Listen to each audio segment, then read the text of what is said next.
Okay okay fine. Welcome guys. ఈ రోజు నుంచి ఈ బడ్జెట్ ఒకసారి క్లియర్గా డీటెయిల్గా డిస్కస్ చేద్దాం. ఓకే, సో బడ్జెట్ మేబీ ఒక 7-8 క్లాసెస్ పడుతుంది, బట్ ట్రస్ట్ మీ ప్రతి టర్మ్ కూడా సింపుల్ అయిపోతుంది. Fine. So today will start with budget. Chapter name రాసుకోండి, fiscal policy. Fiscal policy, fiscal policy.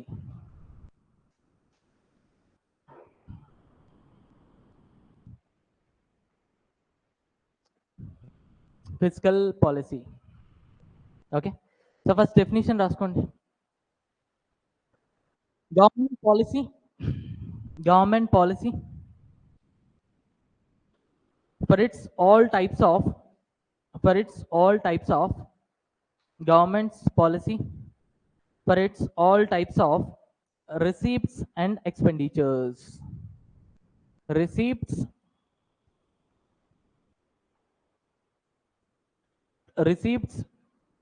and expenditure.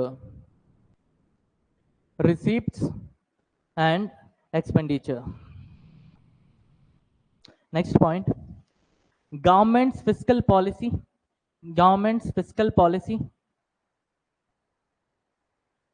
is expressed by the budget. Government's fiscal policy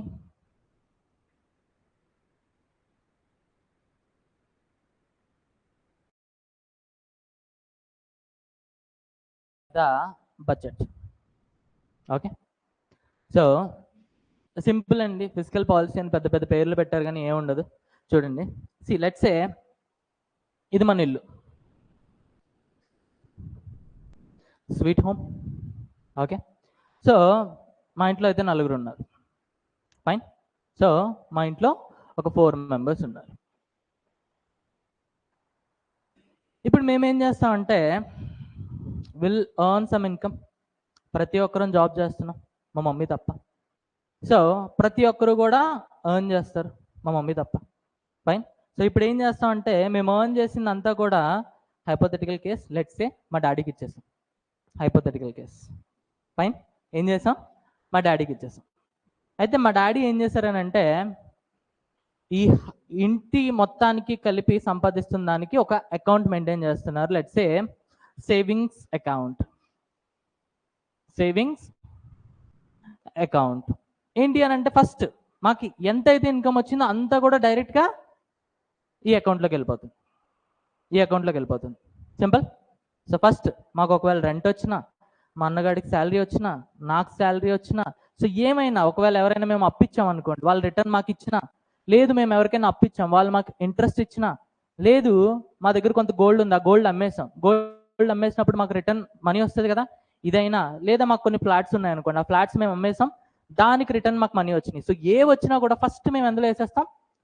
savings account. ఇప్పుడు మా నాన్న ఏం చేస్తారనంటే, అలానే నేను కూడా, అలానే మా అన్నయ్య కూడా ఏం చేస్తారనంటే ప్రతి నెల శాలరీ నుంచి కొంత పార్ట్ పెన్షన్కి డిపాజిట్ చేస్తారు. ఏం చేస్తారు?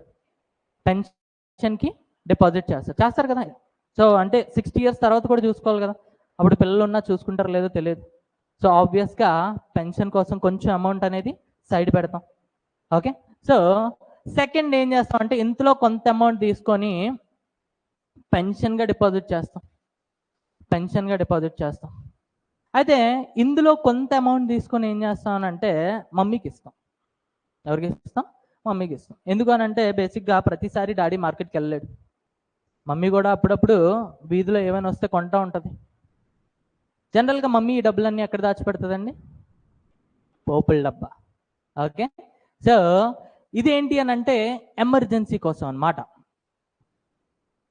అంటే ప్రతిదానికి మమ్మీ డైరెక్ట్గా డాడీని అడగలేదు.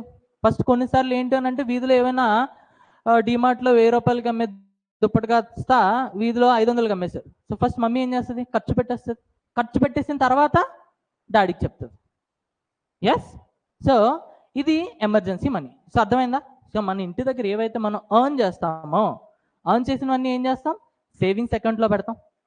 కొంత అమౌంట్ తీసుకుని వచ్చి మన ఫ్యూచర్ కోసం, పెన్షన్ కోసం డిపాజిట్ చేసుకుంటాం. కొంత అమౌంట్ తీసుకుని వచ్చి మమ్మీ పోపుల డబ్బాలో పెడతాం ఫర్ ఎమర్జెన్సీ పర్పస్. ఓకే, అయితే దీన్నే మనకి టెక్నికల్ లాంగ్వేజ్లో ఎలా డిఫైన్ చేశారు అని అంటే article 266 clause 1,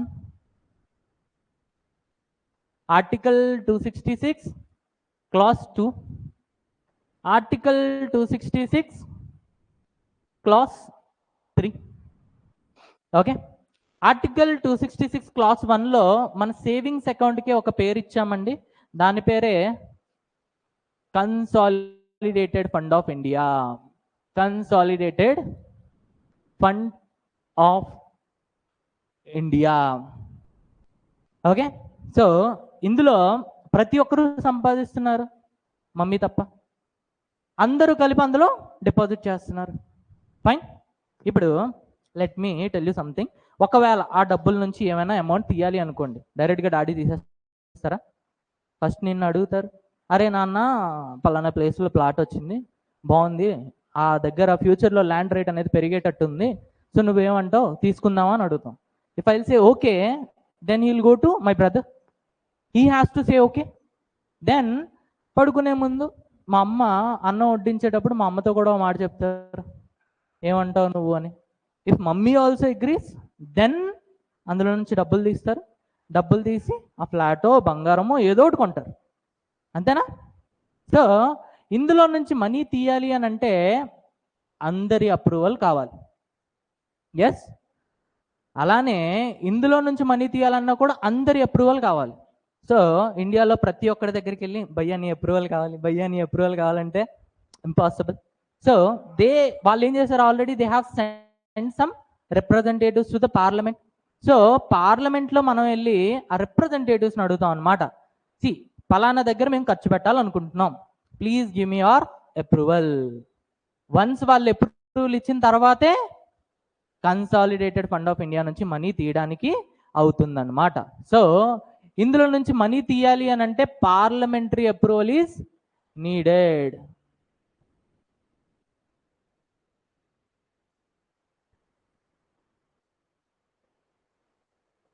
parliamentary approval is needed. Okay, నా second one pension. So pension దాన్ని జనరల్లీ గవర్నమెంట్ ఎప్పుడు కదపదండి. ఒకవేళ కదిపినా కూడా వెంటనే ఏం చేస్తుంది అని అంటే with in the span of time వెంటనే వేసేస్తుంది. సో పెన్షన్ అకౌంట్ గురించి మనం పెద్దగా మాట్లాడుకోవాల్సిన అవసరం లేదు. ఓకే, అయితే పెన్షన్ అకౌంట్ని మనం టెక్నికల్ లాంగ్వేజ్లో ఏమంటాం, ఏమని పిలుస్తాం? Public accounts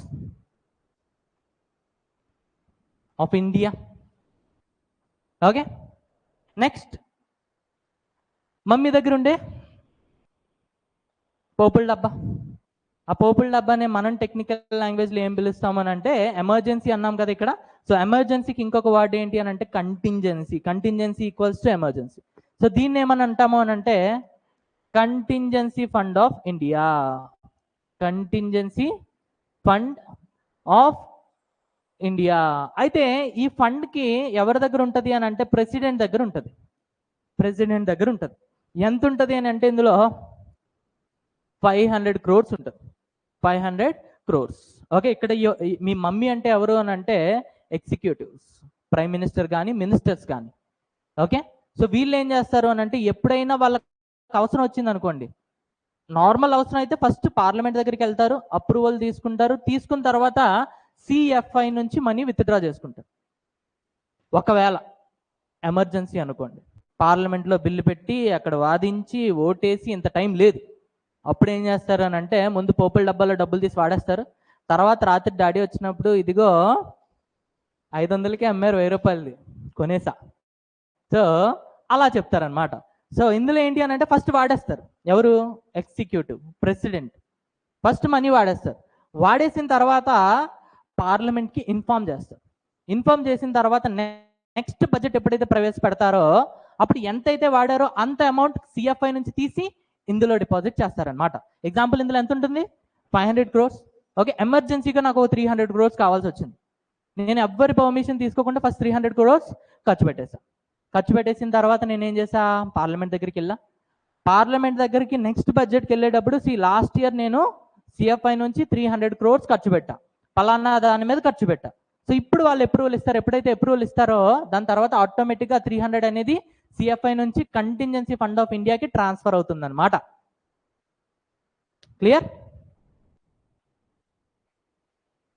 yes, simple. So articles here you have to remember article 266 clause 1, clause 2, 267. Fine. Okay, 267. Fine. ఇవి 3 types ఆఫ్ అకౌంట్స్. ఫాస్ట్గా రాసుకోండి.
డన్. ఓకే, నా సి ఇప్పుడు ఇదే ఫ్యామిలీ అండి. వీళ్ళు ఏం చేస్తారని అంటే ప్రతి నెల ఎంతో కొంత ఎర్న్ చేస్తారు. ఎస్, ప్రతి నెల ఎంతో కొంత ఎర్న్ చేస్తారు. ఓకే, సో ఎర్న్ చేసేటప్పుడు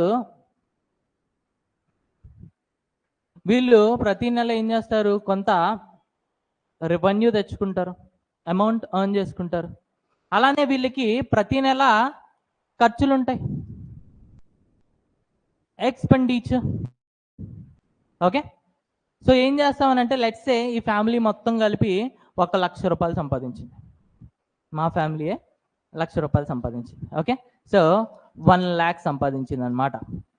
ఓకే, అయితే ఖర్చు ఎంత అయింది అని అంటే కొంచెం పొదుపుగా వాడు, ఒక 80,000తో ఖర్చు అయిపోయింది. ఓకే, సో దీన్నే బడ్జెట్ అంటాం. సో చిన్నప్పటి నుంచి బడ్జెట్ అంటే ఏంటండి, మన క్లాస్ టీచర్ కింద ఉండేటప్పుడు జెండా వందనం August 15th. సో ఎంత కలెక్ట్ అయింది, ఎంత కొన్నాం, రిమైనింగ్ ఎంత మిగిలింది. So this is called as budget.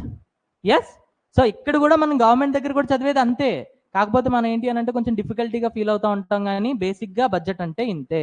So 7 classes తర్వాత మీకు కూడా అర్థమైపోతుంది. ఓకే, అయితే చూడండి ఇప్పుడు టెక్నికాలిటీ. ఒకవేళ మన రెవెన్యూ అనేది బడ్జెట్ కన్నా ఎక్కువ, ఎక్స్పెండిచర్ కన్నా ఎక్కువ ఉంది అనుకోండి. సో ఈ కేసులో ఎక్కువ ఉంది కాబట్టి ఎప్పుడైతే revenue is greater than expenditure, then will call this as our budget is surplus. ఆ బడ్జెట్ ఈస్,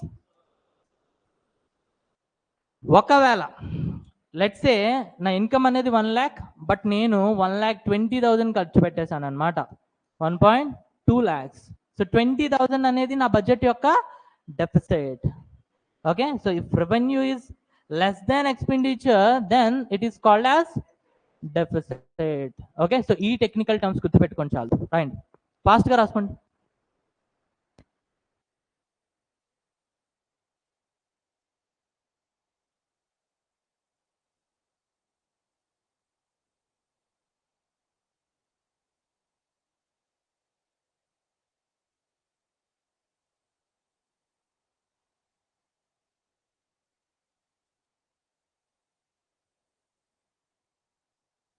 ఒకవేళ మీకు ఆల్రెడీ ఈ టర్మ్స్ తెలుసుంటే పర్వాలేదు, ఇంకోసారి రివిజన్ అవుతుంది. బట్ ఇక్కడ తెలియని వాళ్ళు చాలామంది ఉన్నారు కాబట్టి ఓకే, సో నేను బేసిక్ నుంచే వెళ్తా, బట్ ట్రస్ట్ మీ నేను చాలా అడ్వాన్స్ లెవెల్కి వెళ్తా.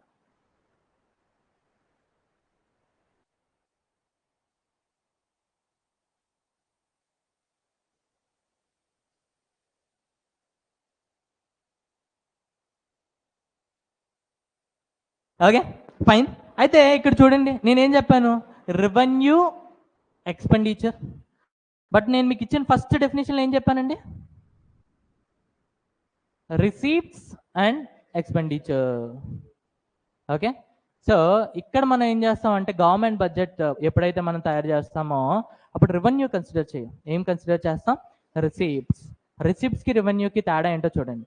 రెవెన్యూ అని అంటే మనం సంపాదించింది మనకు వచ్చే ఇన్కమ్. ఓకే, రిసీప్ట్స్ అంటే ఏంటి అని అంటే మనకు వచ్చే ఇన్కమ్తో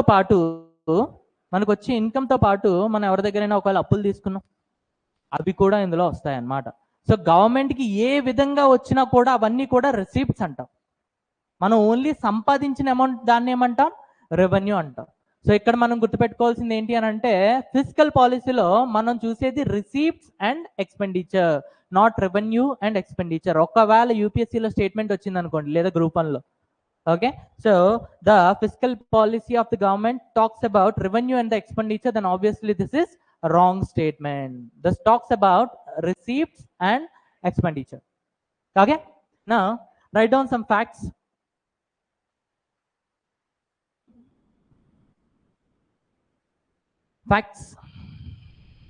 Okay, write along with me. First one, the provision of budget is mentioned in Article 112. The provision of budget is mentioned in Article 112. The provision of budget is mentioned in Article 112. The provision of budget is mentioned in Article 112. అయితే basically budget అనే term అసలు ఉండేది కాదండి. Okay, so ఏమైంది అని అంటే ఫ్రెంచ్లో బేసిక్గా వాళ్ళ ప్రైమ్ మినిస్టర్ ఎప్పుడైతే ఈ ఇయర్లీ ఫినాన్షియల్ స్టేట్మెంట్ తీసుకొచ్చేవాళ్ళు, okay, so yearly financial statement ఎప్పుడైతే తీసుకొచ్చేవాళ్ళో వాళ్ళు ఏం చేసేవాళ్ళంటే దాన్ని చక్కగా ఒక రెడ్ కలర్ లెదర్ బ్యాగ్లో పెట్టేవాళ్ళు అనమాట. అయితే ఈ రెడ్ కలర్ లెదర్ బ్యాగ్ని మనం ఫ్రెంచ్ లాంగ్వేజ్లో ఏమని పిలుస్తాం అని అంటే బడ్జెట్ అని పిలుస్తాం. సో అప్పటి నుంచి ఎప్పుడైనా కూడా వాళ్ళ ఫినాన్స్ మినిస్టర్ ఆ బ్యాగ్ పట్టుకొచ్చిన ప్రతిసారి కూడా people use to call them like our finance minister is getting budget. Okay, our finance minister is coming up with budget. వాళ్ళ టర్మినాలజీ ఏంటి అని అంటే మా ఫినాన్స్ మినిస్టర్ ఒక రెడ్ కలర్ లెదర్ బ్యాగ్తో వస్తుందని చెప్తున్నారు. కానీ people took it granted and they started calling it as budget. So budget అనేది టెక్నికల్ టర్మ్ కాదు. అయితే టెక్నికల్ టర్మ్ ఏంటి? Technical term annual financial statement. Annual financial statement.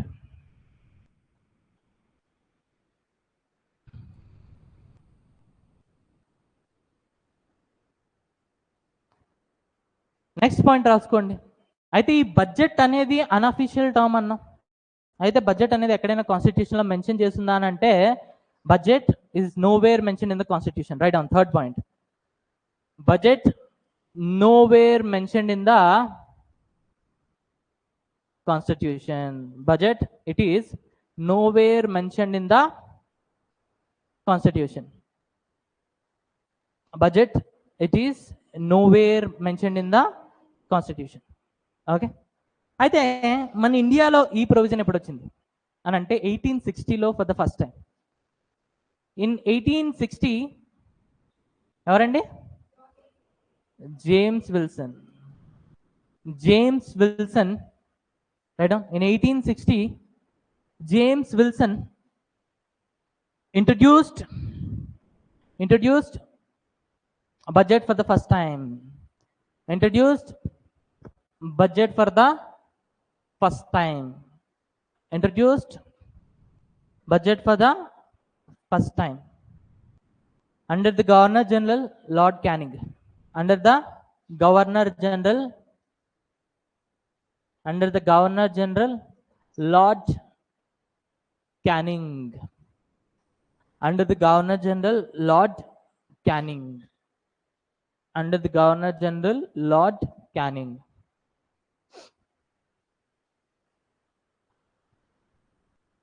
Okay, next fact. See, basically మనం పాలిటీలో కాన్స్టిట్యూయెంట్ అసెంబ్లీ చదివాం. Constituent assembly మీకు ఎప్పుడు చెప్పాను 1946లో ఫామ్ అయిందని. సో కాన్స్టిట్యూయెంట్ అసెంబ్లీ రెండు ఫంక్షన్స్ ఉండేవి. ఒకటి to frame the constitution. Second one, it also worked as an interim government. Okay, అంటే ఎప్పుడైతే మనకి బ్లాక్ డే అయిందో ఆగస్ట్ 16th, ఓకే, సో దీని తర్వాత ఏమైంది అని అంటే బ్రిటిష్ గవర్నమెంట్ మనల్ని పాలించడానికి భయపడిపోయింది అనమాట. భయపడిపోయి they invited Jawaharlal Nehru to form a interim government. So interim గవర్నమెంట్లో ఫస్ట్ అయితే ముస్లిం లీగ్ వాళ్ళు పార్టిసిపేట్ చేయాలి, బట్ లేటర్ లియాఖత్ అలీ ఖాన్ అని చెప్పి ఒక అతన్ని ఫినాన్స్ మినిస్టర్ కింద అపాయింట్ చేశారు ఫ్రమ్ ముస్లిం లీగ్.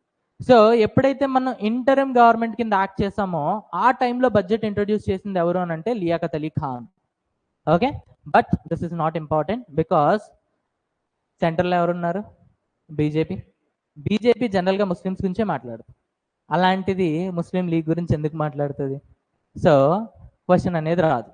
క్వశ్చన్ ఏమొస్తుంది అని అంటే ఇండిపెండెన్స్ తర్వాత, విచ్ మీన్స్ 15th August 1947, దీని తర్వాత ఫస్ట్ టైం ఇండియాలో బడ్జెట్ ఇంట్రొడ్యూస్ చేసింది ఎవరు?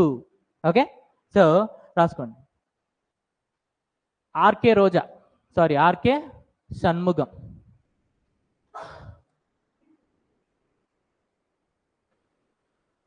RK Shanmukham Chetty. RK Shanmukham Chetty is the first person to introduce budget after independence. Is the first person to introduce budget after independence. Is the first person to introduce budget after independence. Okay, so ఎప్పుడు అని అంటే date కూడా important అండి. 26th November అంటే constitutional day రోజే కరెక్ట్గా introduce చేశాడు on 1947. కాకపోతే అప్పటికి కాన్స్టిట్యూషన్ డే అనేది డిక్లేర్ అవ్వాల. 26 November 1947. Okay, next. ఓకే, అయితే మనకి బీజేపీ గవర్నమెంట్ రాకముందు వచ్చిన తర్వాత కూడా మనం బడ్జెట్ అనేది జనరల్గా ఏం చేసేవాళ్ళం అని అంటే ఫెబ్ ఎండింగ్లో ఇంట్రడ్యూస్ చేసేవాళ్ళం అండి. అంటే ఫెబ్ 28, ఒకవేళ 29 ఉంటే 29. ఓకే, అయితే ఏమయ్యేది అని అంటే మనకి మామూలుగా ఫైనాన్షియల్ ఇయర్ ఎప్పటి నుంచి స్టార్ట్ అయ్యేది?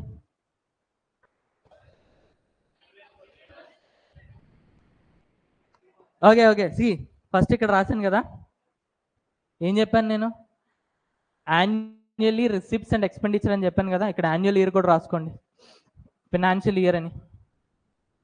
Financial year 1st April to 31st March. Okay, so ఇప్పుడు చెప్పండి ఫైనాన్షియల్ ఇయర్ ఎప్పుడు స్టార్ట్ అయ్యింది? 1st April. ఓకే, సో ఏమయ్యేది అని అంటే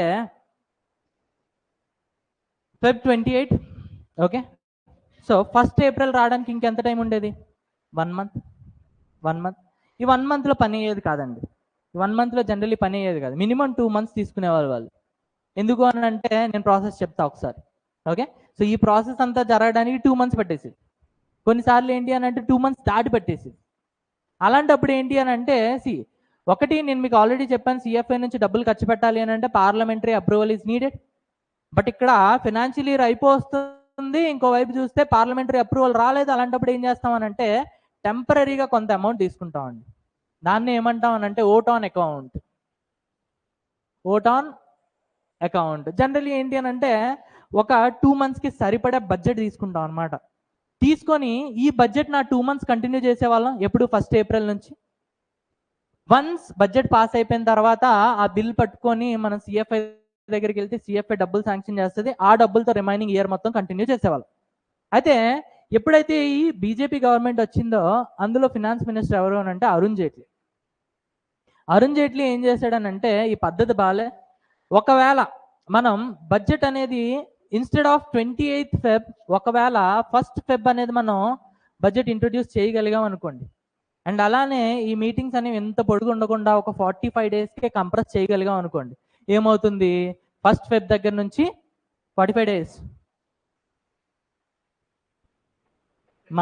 mid of March. Okay, so mid of March కల్లా మనకి పార్లమెంటరీ అప్రూవల్ వచ్చేస్తుంది. వన్స్ పార్లమెంటరీ అప్రూవల్ వచ్చిన తర్వాత మనం ఎప్పుడైతే 1st April వస్తుందో అమ్మో 1వ తారీఖు అని చెప్పి భయపడిన అవసరం లేదు. ఎందుకనంటే we have parliamentary approval and we can withdraw money from CFI. అర్థమైందా? అందుకని చెప్పి 2017లో మనం ఏం చేసామనంటే instead of last working day of Feb మనం ఏం చేసామంటే ఫస్ట్ ఫెబ్కి మార్చేసాం అనమాట. ఓకేనా? సో ఎన్నో పాయింట్ ఇది రాసుకోండి, 6th point. till 2016 budget used to be introduced in the last working day of the Feb. In the last working day of Feb. In the last working day of Feb. In 2017,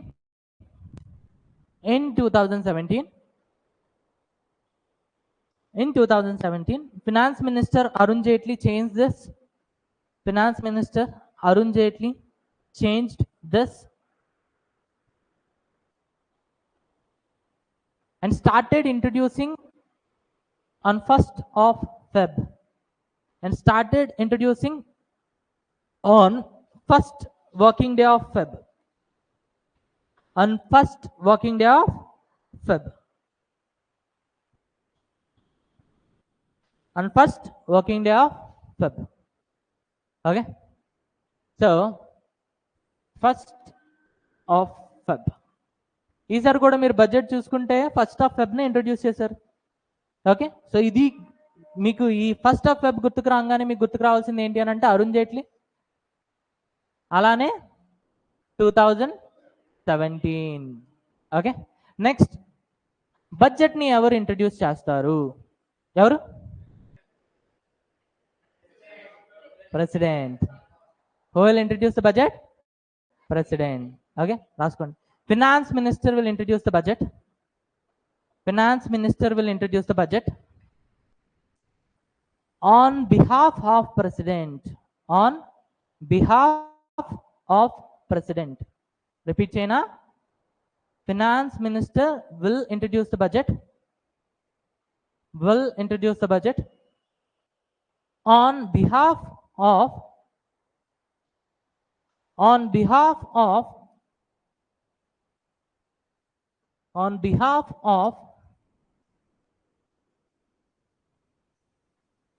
President. On behalf of President. Okay. So ఒకవేళ మనకి ఎగ్జామ్లో who will introduce the budget అని వస్తే answer must be President, not Finance Minister. Okay. ఒకవేళ who will introduce the budget in Parliament on behalf of President అని వస్తే అప్పుడు Finance Minister. Okay. Next fact రాసుకోండి, 8th one. Budget is prepared by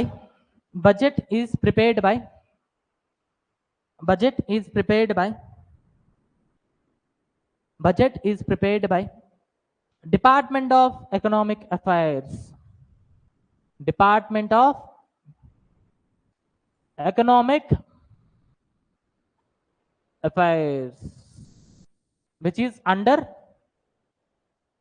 Ministry of Finance. Ministry of Finance. Budget is prepared by Department of Economic Affairs under Ministry of Finance. Okay. ఇది important అండి, first రాసుకోండి. Next point, 9th one. In budget procedure,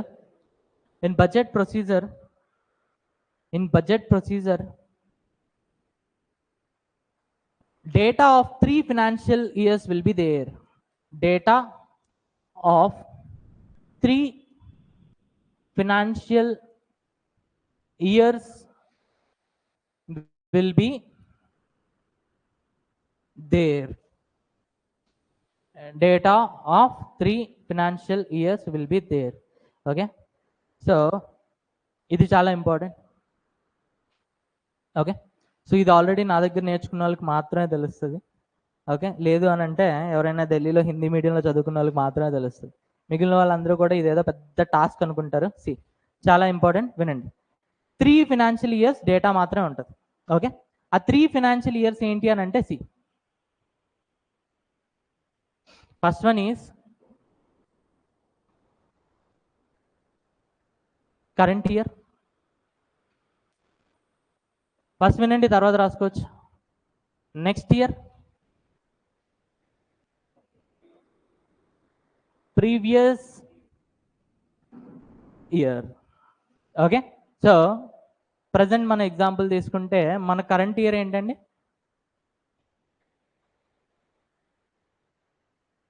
2024, 2025. Okay, so next year ఏంటండి? 25, 26. Previous year ఏంటండి? 2023, 2024. Okay, అయితే మనం జనరల్గా Feb వచ్చేటప్పటికి లేదా జాన్ 31 వచ్చేటప్పటికి మనం రెగ్యులర్గా 2 టర్మ్స్ వింటూ ఉంటాం. ఒకటి economic survey, second one budget. వింటామా? ఎకనామిక్ సర్వే అంటే ఏమనుకుంటున్నారు?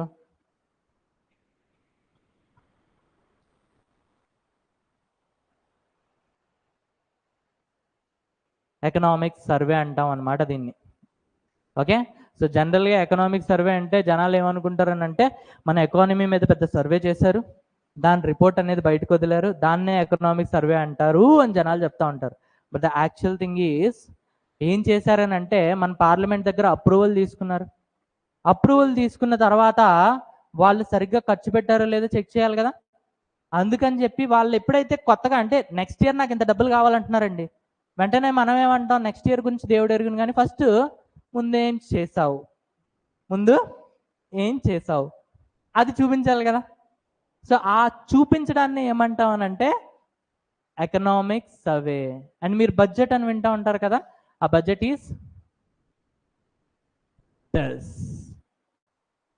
అయితే చూడండి, జనరల్గా ఎప్పుడైనా కూడా డేటా అనేది 3 months తర్వాత వస్తుందండి. ఎగ్జాంపుల్గా ఇది ఏ మంత్? ఫెబ్. ఓకే, తర్వాత ఏప్రిల్ కూడా అయిపోయింది, మార్చ్ కూడా అయిపోయిన తర్వాత ఒక క్వార్టర్ అయినట్టు, ఒక క్వార్టర్. ఈ మూడిటిది జాన్, ఫెబ్, మార్చ్. దీన్ని మనకు డేటా ఎప్పుడు వస్తుంది అని అంటే with delay of 2 months. Okay, so మనకి మే ఎండింగ్లో వస్తుంది అన్నమాట. ఎలా వస్తుంది? మే ఎండింగ్లో వస్తుంది లేదా జూన్ స్టార్టింగ్లో వస్తుంది విత్ డిలే ఆఫ్ 2 months. అయితే ఇప్పుడు చూడండి, ఒకవైపు మనకి 2023, 24 ఉంది, ఇంకోవైపు 24, 25 ఉంది, ఇంకోవైపు 25, 26 ఉంది. 25, 26 అని అంటే మనం ఇప్పుడు బడ్జెట్ పెడుతున్నాం ఫెబ్లో, కానీ 25, 26 ఎప్పుడు అవుతుంది? నెక్స్ట్ ఏప్రిల్ 1 నుంచి, ఏప్రిల్ 1 నుంచి. సో ఇక్కడ మనం సింపుల్గా ఏం చేస్తాం అంటే గాల్లో బాణం. ఏం చేస్తాం? గాల్లో బాణం. అంటే మనకి ఏం చెప్తామని అంటే బడ్జెట్లో నేను ఎస్టిమేట్ చేస్తున్నా నాకు ఇంత అమౌంట్ వస్తుంది అని, అలానే నేను ఎస్టిమేట్ చేస్తున్నా నేను ఇంత అమౌంట్ ఖర్చు పెడతాను అని. సో ఇదంతా ఏంటండి? Estimations, purely estimations. So purely estimations. So ఇదేంటంటే ప్యూర్లీ ఎస్టిమేషన్స్. అంటే మనకు అడుగుతూ ఉంటాడు, the main budget introduced by the government is purely estimated data. True? Yes. So the main budget introduced by the government is purely estimated data. Okay, అయితే ఇది చూడండి 2025, 24, 25 అంటే 2024 బ్యాక్కి వెళ్తే 1st April దగ్గర నుంచి 2025 31st March వరకు. అయితే ఆల్రెడీ సగం అయిపోయింది. ఓకే, అంటే ఇప్పుడు ఏంటి అని అంటే జనరలీ డిసెంబర్ వరకు ఒక క్వార్టర్ కంప్లీట్ అయిపోయింది. ఓకే, ఇప్పుడు డిసెంబర్ది విత్ డిలే ఆఫ్ 2 months వస్తుంది అన్న, విత్ డిలే ఆఫ్ 2 months అంటే ఫెబ్ ఎండింగ్ వస్తుంది, అంతేనా? ఫెబ్ ఎండింగ్ వస్తుంది. Yes or no? ఎస్. అయితే ఇప్పుడు మీరు సరిగ్గా అబ్జర్వ్ చేస్తే ఇప్పుడు మనకి డిసెంబర్ డేటా కూడా రాలే. అక్టోబర్, నవంబర్, డిసెంబర్ది మనకి ఎప్పుడు వస్తుంది? ఫెబ్లో వస్తుంది. ఓకే, ఇంకోటి చూస్తే జాను, ఫెబ్, మార్చ్ కంప్లీట్గా కంప్లీట్ అవ్వాలి, ఓన్లీ జాన్ మాత్రమే కంప్లీట్ అయింది. సో ఇక్కడ మన దగ్గర డేటా ఏముంది? April, May, June, July, August, September. So ఇది మాత్రం confirm data and remaining estimated data. So ఈ డేటాని ఏమంటాం అని అంటే partially estimated data. Partially estimated data.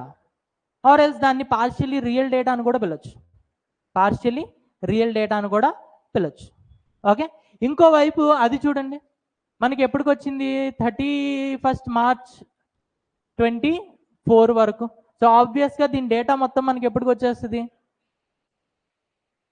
May ending or else 1st June అనుకుందాం for now. Okay, 1st June 2024 కల్లా వచ్చేస్తుంది. సో 1st June 2024 అయిపోయింది కదా. So this is real data, this is real data. So ఎందుకు తెలుసా 3 పంపిస్తున్నారు ఇక్కడ. ఒకటి, కంప్లీట్ డేటా వచ్చిన తర్వాత నువ్వు నాకేం చెప్పావు, నువ్వేం చేసావు అది చెక్ చేస్తారు. సెకండ్, పార్షియల్ డేటా వచ్చినప్పుడు నువ్వు నాకేం చెప్పావు, ఏం చేసావు. ఒకవేళ నువ్వు చెప్పింది చేయలేదనుకో, ఈ 2 monthsలో నేను బెదిరించవచ్చు. నువ్వు చేయలేదు కాబట్టి ఈ బడ్జెట్లో కటింగ్స్ చేస్తాం, బెదిరించవచ్చు.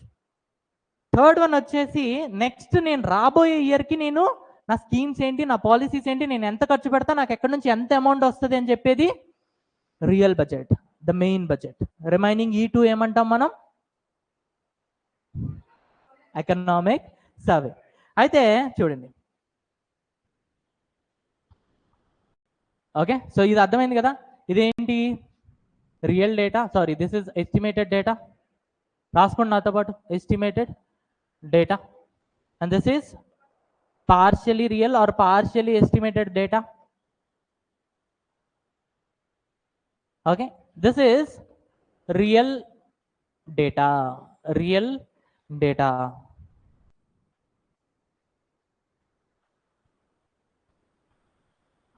This is real data.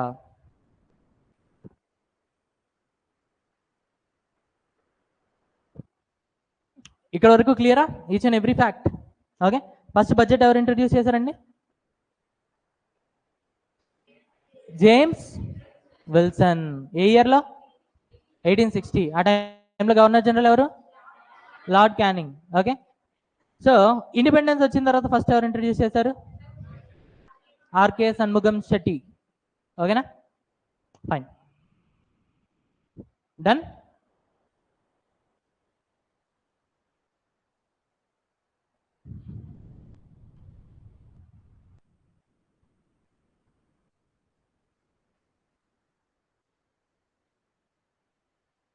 None? Now keep a note. Okay, okay, write down, write down. Note down, note down. రాసుకోండి.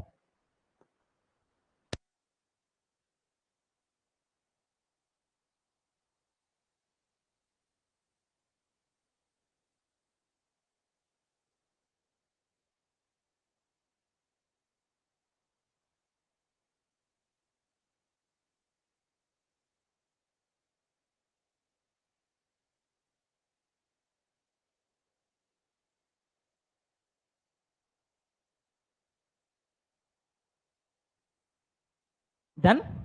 Now keep a note point and write down. Generally, economic survey will be introduced on 31st Jan. 31st Jan. Generally, economic survey will be introduced on 31st Jan. Okay. Next, main budget will be introduced on 1st of February. 1st of February. Main budget will be introduced on 1st of February. Okay. Any points, any? Huh? 9? Okay. 10th one. Okay. Changes made in 2017. Changes made in 2017. Changes made in 2017. Changes made in 2017. First one, to introduce budget on first working day of the Feb. To introduce budget on first working day of February.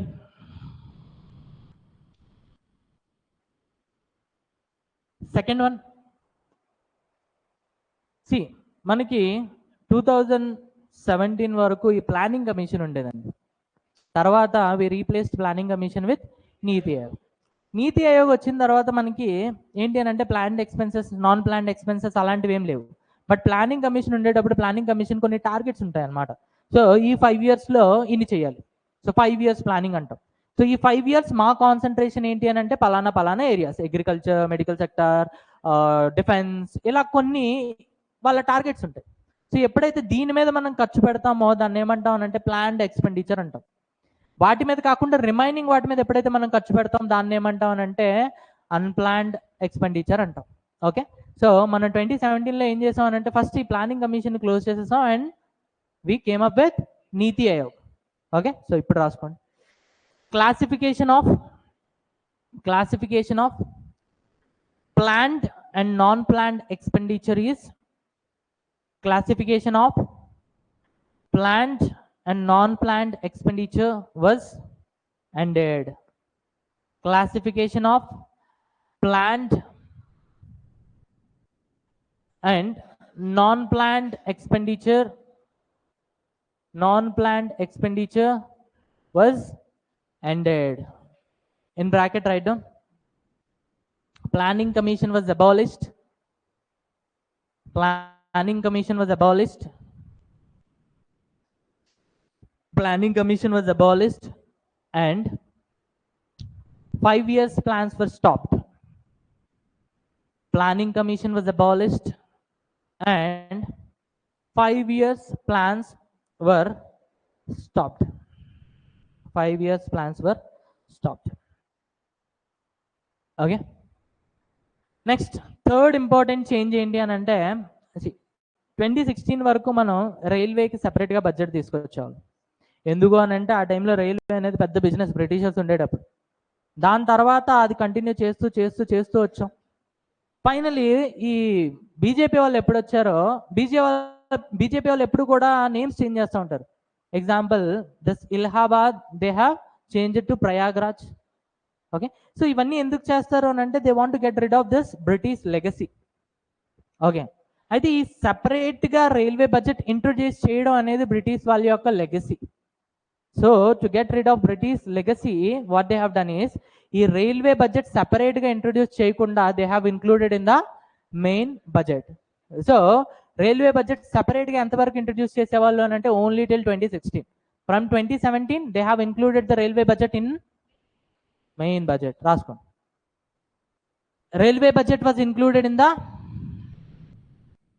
main budget. Railway budget was included in the main budget. Railway budget was included in the main budget. Okay, so these are the changes.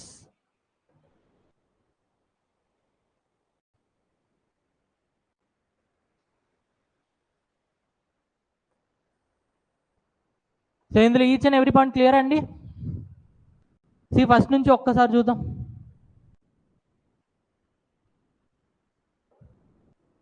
This is mention in article 112. Technical name ఏంటండి? Annual financial statement. So budget it is nowhere mention in the constitution. In 1860 for the first time we have introduced budget. James Wilson under the Governor General Lord Canning. ఇండియాలో అయితే after independence ఒక ఇండియానే introduce చేశాడు, which is R K Shanmukham Chetty. Okay, అయితే మనం ఏం చేసేవాళ్ళం అని అంటే ముందు లైక్ 28th Febకి మనం ఇంట్రడ్యూస్ చేసేవాళ్ళం. దాన్ని 2017 నుంచి అరుణ్ జైట్లీ చేంజ్ చేశాడు and now we are introducing on 1st of Feb. తర్వాత ఫినాన్స్ మినిస్టర్ ఇంట్రడ్యూస్ చేస్తాడు on behalf of presidency. This is really important question. మా వాళ్ళు ఇందులో చాలాసార్లు తప్పులు చేశారు అండ్ నేను మీరు తప్పులు చేయకూడదని కోరుకుంటున్నాను. బికాస్ ఎప్పుడైతే మనకి who will introduce the budget అంటే ప్రతి ఒక్కడు కూడా చిన్నపిల్లడు కూడా లేచి ఫినాన్స్ మినిస్టర్ అంటాడు, but the answer is president. Okay, so high chances to make mistake here. సో ఇది ఒక్కటి గుర్తుపెట్టుకోండి, చాలా important. Then see department of economic affairs under ministry of finance. So data of 3 financial years will be there. Okay, so రెండు అంటే like current ఇయర్ది అలానే previous ఇయర్ది కలిపి మనం ఏమని అంటాం, ఎకనామిక్ సర్వే అంటాం. నెక్స్ట్ ఇయర్ దాన్ని ఏమంటాం, మెయిన్ బడ్జెట్. సో నెక్స్ట్ ఇయర్ది pure estimates. Okay, so current ఇయర్ది partially estimated data and previous ఇయర్ది real data. Okay, so these are the 3 things. And 2017లో వచ్చేసి వీ హ్యావ్ మేడ్ 3 changes. ఒకటి 1st Feb, second one వచ్చేసి planned and we have done away with this planned and non planned expenditure. And the third point is railway budget which was included in the main budget. Okay, so ఒక 10 minutes పాలిటీలో ఒక చిన్న concept చెప్తా. Okay, ఈ concept కూడా చాలా important అనమాట. Maybe నా దగ్గర పాలిటీ నేర్చుకున్న వాళ్ళకి ఆల్రెడీ ఈ కాన్సెప్ట్ తెలిసి ఉంటుంది, బట్ స్టిల్ వినండి. ఓకే, సో నాతో పాటు రాసుకోండి, నేను ఎక్స్ప్లెయిన్ చేస్తాను. Fine. Procedure of budget. Procedure of budget heading పెట్టుకోండి, procedure of budget. So general ఇప్పుడు మనం ఏంటంటే పార్లమెంట్లో ఉన్నాం, పార్లమెంట్లో ఏం జరిగిద్ది అనేది నేను ఇప్పుడు మీకు చెప్తాను. Okay, finance minister will introduce budget in Lok Sabha on behalf of President. Finance Minister will introduce budget in the Lok Sabha on behalf of President. Okay, so ఎవరు ఇంట్రడ్యూస్ చేస్తారు, president. Okay, so president introduce చేస్తారు ఎక్కడ, Lok Sabha. So first important question is budget can be introduced only in Lok Sabha, not in Rajya Sabha. Okay, ఇప్పుడు ఏమైంది అని అంటే finance minister ఎప్పుడైతే budget తీసుకొస్తుందో ఎలా ఉంటుంది అని అంటే జనరలీ ఏ మినిస్టర్కి ఆ మినిస్టర్ సెపరేట్ చేసేస్తుంది. సెపరేట్ చేసేసి పలానా మినిస్ట్రీ పలానా స్కీమ్తో రావాలనుకుంటుంది, పలానా మినిస్ట్రీ పలానా స్కీమ్తో రావాలనుకుంటుంది, ఇవన్నీ చెప్పేసి ఒక గంటన్నర బడ్జెట్ స్పీచ్ ఇస్తుందండి. ఓకే, అండ్ దాని తర్వాత ఏం చేస్తారని అంటే లైక్ అపోజిషన్ పార్టీ వాళ్ళందరూ కూడా బండబూతులు తిడతారు. ఓకే, గవర్నమెంట్ అంతా కూడా వా ఇలాంటి బడ్జెట్ నిన్న లేదు మళ్ళీ రేపు రాదు. సో ఇలాంటి ప్రశంసలు అన్నీ జరుగుతూ ఉంటాయి. మీన్ వైల్ ఇదంతా కూడా మీడియా షోకేస్ అనమాట. యాక్చువల్గా అక్కడ ఏం జరిగింది అని అంటే ఎప్పుడైతే బడ్జెట్ ఇంట్రడ్యూస్ చేస్తారో వెంటనే కొన్ని కమిటీస్ ఉంటాయండి, పార్లమెంటరీ కమిటీస్ అంటాం. అందులో మనకు ఒక డిపార్ట్మెంటల్ కమిటీస్ అని ఉంటాయి. ఇవి మొత్తం ఎన్ని ఉంటాయి అని అంటే 24 ఉంటాయి. సో ఒక్కొక్క డిపార్ట్మెంట్ది ఫస్ట్ ఒక్కొక్క డిపార్ట్మెంట్కి ఇచ్చేస్తారు కమిటీకి. దాని తర్వాత డిపార్ట్మెంటల్ కమిటీస్ ఓన్లీ 24 ఉన్నాయి, డిపార్ట్మెంట్స్ మోర్ దెన్ 60-70 ఉన్నాయి. అందుకని ఏం చేస్తామంటే కొన్నిసార్లు ఏంటి ప్రతిసారి కూడా కొన్ని డిపార్ట్మెంటల్ కమిటీస్కి ఒకదానికన్నా ఎక్కువ డిపార్ట్మెంట్స్ యొక్క డిమాండ్ ఫర్ గ్రాంట్స్ వెళ్తాయి. ఓకే, ఏం లేదు, డిమాండ్ ఫర్ గ్రాంట్స్ అంటే ఒక పేపర్ మీద నేను పలానా స్కీమ్ తీసుకొస్తానా, నాకు ఇంత డబ్బులు కావాలని చెప్పి రాసి ఫినాన్స్ మినిస్టర్ మొక్కాన్ని కొట్టేస్తాడు. ఫినాన్స్ మినిస్టర్ ఏం చేస్తాడు, ఈ డిమాండ్ ఫర్ గ్రాంట్స్ అన్ని కూడా ప్రతి డిపార్ట్మెంట్ దగ్గర తీసుకొని కలెక్ట్ చేసి ఇవి ఎవరికి 24 డిపార్ట్మెంటల్ కమిటీస్కి ఇస్తాడు. ఓకే, సో ఇక్కడ నుంచి ఎక్కడికి వెళ్తుంది, 24 డిపార్ట్మెంటల్ కమిటీస్. ఓకే, ఇప్పుడు ఈ డిపార్ట్మెంటల్ కమిటీస్ ఏం చేస్తాయి అని అంటే they will make the scrutiny, చూస్తాయి అనమాట ఈ స్కీమ్ మంచిదా కాదా, ఒకవేళ మంచిదైనా కూడా ఇంత దీనికి ఎందుకు ఇంత డబ్బులు. సో ప్రైమరీ లెవెల్లో స్క్రూటినీ చేస్తుంది, చేంజెస్ తీసుకొచ్చి ఇప్పుడు ఏం చేస్తుంది అని అంటే లోక్సభలో డిమాండ్ ఫర్ గ్రాంట్స్ రూపంలో ఇంట్రడ్యూస్ చేస్తుంది. డిమాండ్ ఫర్ గ్రాంట్స్ రూపంలో ఇంట్రడ్యూస్ చేస్తుంది. డిమాండ్స్ ఫర్ గ్రాంట్స్ రూపంలో ఇంట్రడ్యూస్ చేస్తుంది. డిమాండ్ ఫర్ గ్రాంట్స్ అంటే నాకు గ్రాంట్స్ కావాలి అని చెప్పి మినిస్టర్స్ డిమాండ్ చేస్తున్నారు, దాన్ని ఏమంటాం, demand for grants. Article 113. Okay, so articles అన్ని పాలిటీ క్లాస్ తర్వాత క్లియర్ అవుతాయి. Fine. So demand for grants, ఎప్పుడైతే డిమాండ్ ఫర్ గ్రాంట్స్ కోసం డిమాండ్ చేస్తారో ఆబ్వియస్గా గవర్నమెంట్ ఏం చేస్తుంది, సపోర్ట్ చేస్తుంది, సూపర్ అంటది, ప్రతి స్కీమ్ కూడా ఫ్యాంటాస్టిక్ అంటది. ఇంకోవైపు అపోజిషన్ ఏం చేస్తుంది అని అంటే అపోజ్ చేస్తుంది. అపోజ్ చేసేదానికి ఒక పద్ధతి ఉంటుంది అనమాట. ఆ పద్ధతిని ఏమంటాం అంటే కట్ మోషన్స్. ఏమంటాం, కట్ మోషన్స్. ఓకే, సో సింపుల్గా ఇక్కడ కట్ మోషన్స్ అంటే మీకు ఎకానమీలో తెలియాల్సింది ఏంటి అని అంటే అపోజిషన్ అపోజ్ చేస్తుంది. ఓకే, ఒకవేళ ఈ కట్ మోషన్స్ అనేవి పాస్ అయినాయా, government has to resign. Government has to resign. ఎందుకు అని అంటే, గవర్నమెంట్ అంటే ఏంటి? లోక్సభలో మెజారిటీ ఉండాలి. ఒకవేళ నేను ఒక బిల్ పెట్టా, ఆ బిల్ పాస్ అవ్వాలా, దాని అర్థం ఏంటి? గవర్నమెంట్కి మెజారిటీ లేదని. ఒకవేళ అపోజిషన్ పెట్టిన కట్ మోషన్స్ పాస్ అయినాయి అంటే ఏంటి? అపోజిషన్కి మెజారిటీ ఉందని, మనకి మెజారిటీ లేదని. So government has to resign. Okay, once demand for grants ఎప్పుడైతే పాస్ జనరల్గా పాస్ అయిపోతాయండి. ఓకే, ఈ కట్ మోషన్స్ పాస్ అయ్యే ఛాన్స్లు ఏముండవు. జనరల్గా డిమాండ్ ఫర్ గ్రాంట్స్ అనేవి పాస్ అయిపోతాయి. దాని తర్వాత డిమాండ్ ఫర్ గ్రాంట్స్ పాస్ అయిపోతాయి.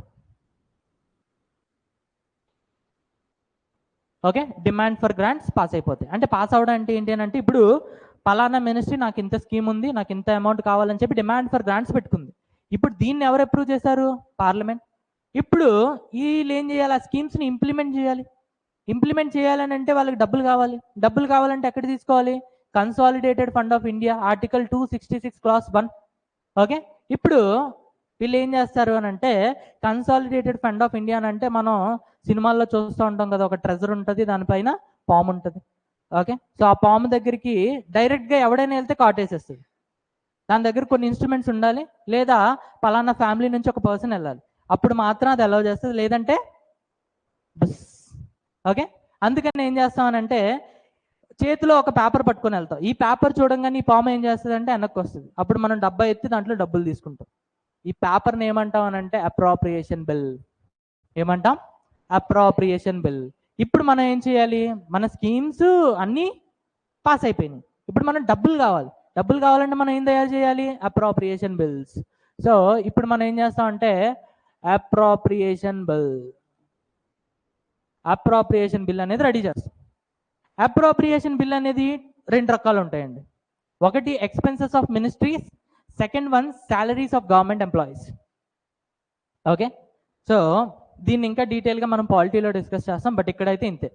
ఎక్స్పెన్సెస్ ఆఫ్ ద మినిస్ట్రీస్ అంటే స్కీమ్స్ కానీ, రోడ్లు కానీ, ఇవి కానీ, అవి కానీ అన్నీ. ఇంకోవైపు ఏంటి? సాలరీస్. ఓకే, సో దీన్నే మనం 2 విధాలుగా డివైడ్ చేస్తాం. ఒకటి charged from CFI, not charged from CFI. Not charged from CFI. దీని అర్థం ఏంటి అని అంటే, మీకు పాలిటీ క్లాస్లో అర్థమైంది. ఇక్కడ మీకు అర్థం కావాల్సింది ఏంటి అని అంటే, చార్జ్డ్ ఫ్రమ్ సిఎఫ్ఐ అన్నాం అనుకోండి, గవర్నమెంట్ ఎంప్లాయీస్ యొక్క సాలరీస్, అలానే president salary, vice president salary, speaker, deputy speaker, అలానే సుప్రీంకోర్టు జడ్జెస్, క్యాగ్, వీళ్ళందరి యొక్క సాలరీస్. ఓకే, సో ఇవన్నీ ఏంటి అని అంటే charged from consolidated fund of India. దీని మీద ఏంటి అని అంటే, వీళ్ళు లోక్సభ వాళ్ళు ఎటువంటి డిస్కషన్ ఏం పెట్టరు. Sorry, they will discuss, but voting ఏమి ఉండదండి. ఓటింగ్ ఏమి ఉండదు. Without voting they will pass the bill. Voting ఏమీ లేకుండానే ఇది పాస్ అయిపోతుంది. ఎందుకు అని అంటే, మంత్ అయ్యేటప్పటికి శాలరీస్ ఇవ్వాలి, దానికి కూడా నేను డిస్కషన్ పెడతా, ఓటింగ్ పెడతా అంటే కుదరదు. అందుకని ఏం చేస్తామనంటే, without voting this bills will pass. ఇంకోవైపు ఏంటి అని అంటే, నాట్ చార్జ్డ్ ఫ్రమ్ సిఎఫ్ఐ ఉన్నాయి కదా, ఇవి ఏంటి అని అంటే రోడ్లు కన్స్ట్రక్ట్ చేయడానికి, స్కీములకి, పాలసీలకి, పెన్షన్లకి, సబ్సిడీలకి, ఇవన్నిటికీ అన్నమాట. వీటిని ఏంటి అని అంటే డిస్కషన్ పెడతారు. ప్రతి ఒక్క అప్రోప్రియేషన్ బిల్ మీద ఓటింగ్ జరిగిద్ది. ఎప్పుడైతే పాస్ అవుతుందో ఆ అప్రోప్రియేషన్ బిల్ పట్టుకొని మినిస్ట్రీ ఎక్కడికి వెళ్తాడు? ట్రెజర్ దగ్గరికి వెళ్తాడు. పాము వెనక్కి వెళ్ళిద్ది, డబ్బా ఎత్తుతాడు, డబ్బు తీసుకుంటాడు. ఓకే, సో ఇక్కడ discussion will be there and voting also will be there.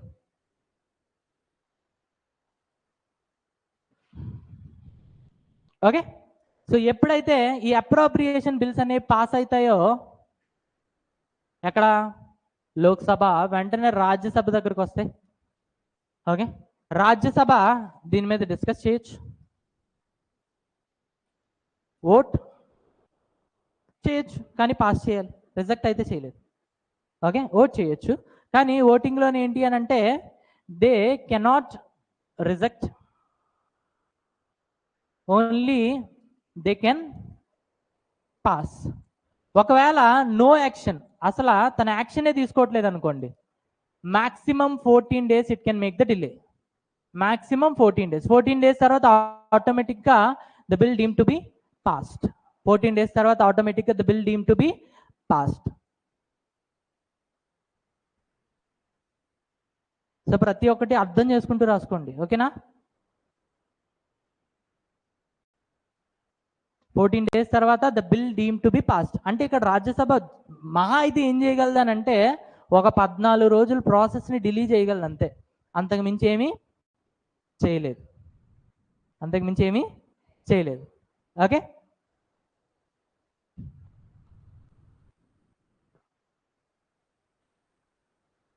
Done. Once ఇక్కడ బిల్ పాస్ అయిన తర్వాత ఎవరి దగ్గరికి వెళ్తుంది?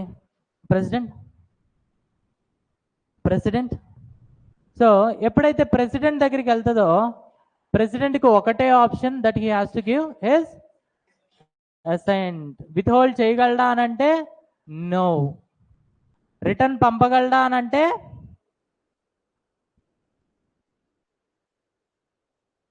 పంపలేడు. ఖచ్చితంగా మూసుకొని సంతకం పెట్టాల్సిందే. ఓకే, సో ఇది బడ్జెట్ యొక్క ప్రొసీజర్. అర్థమైందా? సో ఇది మనకి పార్లమెంట్లో జరిగేది. ఇదంతా జరిగిన తర్వాత ఇప్పుడు మినిస్టర్ చేతిలోకి ఏమొస్తాయి? Appropriation bills. ఇవి పట్టుకొని వాళ్ళు ఏం చేస్తారు? మనీ తీసుకుంటారు, స్కీమ్స్, పాలసీస్, సబ్సిడీస్ అన్నీ కూడా ఇంప్లిమెంట్ చేసుకుంటారు. అండర్స్టాండ్? సో ఇది basic introductory class of budget.